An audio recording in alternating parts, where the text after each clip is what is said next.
Hello guys and welcome back to my channel. Today I'm going to check the TX16S Mark II, an updated version of the RadioMaster TX16S radio controller. In this quick video I'm going to point out the differences between this version and the previous one and disassemble the radio controller in order to check its internal components. First of all, the TX16S Mark II is available in a couple of versions, and the one that I'm going to show you in this video is the standard one that comes with a built-in ELRS module. The other options are a standard version with a built-in 4-in-1 module, max versions, and an MCK version, which is the most expensive one as it comes with AG01 gimbals. Now let's go over the differences between the Mark II version and the previous one. The first difference, which is in my opinion probably going to be the most appealing one for many users, is that now you can get a version of the TX16S Mark II with an internal 2.4 GHz ELRS radio transmission module.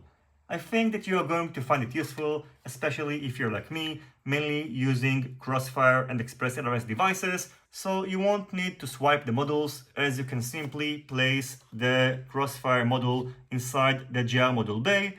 And by the way, in case you occasionally use FrSky or other types of receivers, you can use an external multi-protocol module. The built-in ELRS module is the same one which is used by the ELRS version of the RadioMaster Zero, so its maximum output power is 250 mW and it's using the same firmware. Coming up next, we've got the V4 Hall sensor gimbals. They feature the same chipset which is used by the AG01 gimbals. They're using a 4mm thread, and you will be able to adjust the tension of the sticks, limit the stick travel, and switch between non-self-centering and self-centering options externally using these 4 hex screws without having the need to disassemble the radio controller. In addition, out of the box, the MK2 comes pre-flashed with HTX, which is crucial for using the internal ELRS module, and among other features, the touchscreen is enabled. The battery cover has been redesigned, so now it's easier to open it up. The 3.5mm audio jack is now located over here, and now you can find the lithium cell of the main board under this rubber cover. I don't think that you'll be able to replace it by removing this rubber cover, so you'll still need to disassemble the radio controller in order to replace it, but still, in case the battery was just displaced and you need to make sure that it is properly secured, you'll be able to use this feature. The radio controller comes with both flat and raised back grips, so you can simply replace them according to your preference.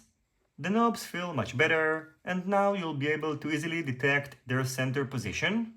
The balance port now features a reverse polarity detection, so you are not going to easily fry the charge circuit like happened to me in a previous version, and the maximum charge current is now 2.2 amperes, so it's going to take less time to charge the battery in comparison to the previous version. Finally, in case you wonder, all these upgrades come with no extra cost, so the price point of the radio controller remains the same, and all the accessories that were designed for the original TX16S, including the AG01 gimbals, the LED strips, and etc., are going to be compatible with the TX16S Mark II. In order to update the firmware of the internal ELRS module, connect the radio controller using the USB Type-C connector, which is located on its top side, to your computer. Then select USB serial mode, and then using the ELRS configurator, you'll be able to configure and update the firmware of the radio module using the HTX pass-through option. You should note that at the moment of shooting this video, the TX16S Mark II is still not supported officially by the ELRS tool, and that's why I'm using the do-it-yourself option, but according to RadioMaster, the official release firmware should be available soon. Now, as you can see, I've disassembled the back cover of the TX16S Mark II. It is done by removing the 2 side grips, 2 hex screws from the top side, 4 hex screws from the back side, and in case you'd like to completely detach the back cover, you'll also need to disconnect the 3.5mm audio jack and speaker module from the main board. Just like the previous version, everything looks nice and clean. In case you would like to perform an antenna mode in order to replace this antenna, which is not detachable, you'll need to disconnect this IPX connector from the Express ELRS module. And the reason that I'm not going to measure the output power of this module is because this is still not running the official firmware. So RadioMaster told me that the output power might be a little bit off using the current firmware, so I'm going to wait for the official firmware to be released. And by the way, in case you are using a crossfire module or other types of external modules and you hear a hissing sound from the speaker, you might want to disconnect the back speaker or try to move around the cable that connects it. Anyway, it's a pretty minor issue, and I've only experienced it when the output power of the Crossfire module was set to 500 or 1000 milliwatts.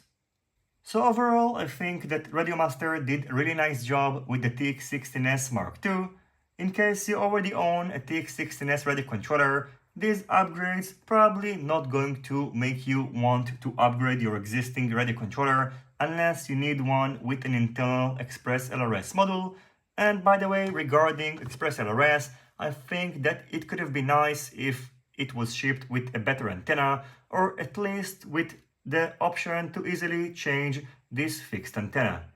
The only reason that I'm going to keep using this radio controller as my daily driver is because I really like the AG01 gimbals and also the personal touch of this radio controller, but I might go ahead and move these parts to this new radio controller, maybe if I'll have some spare time.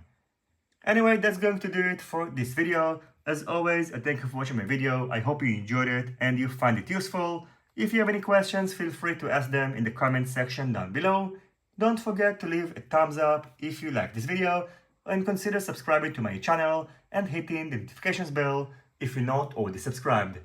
See you in my next videos and goodbye.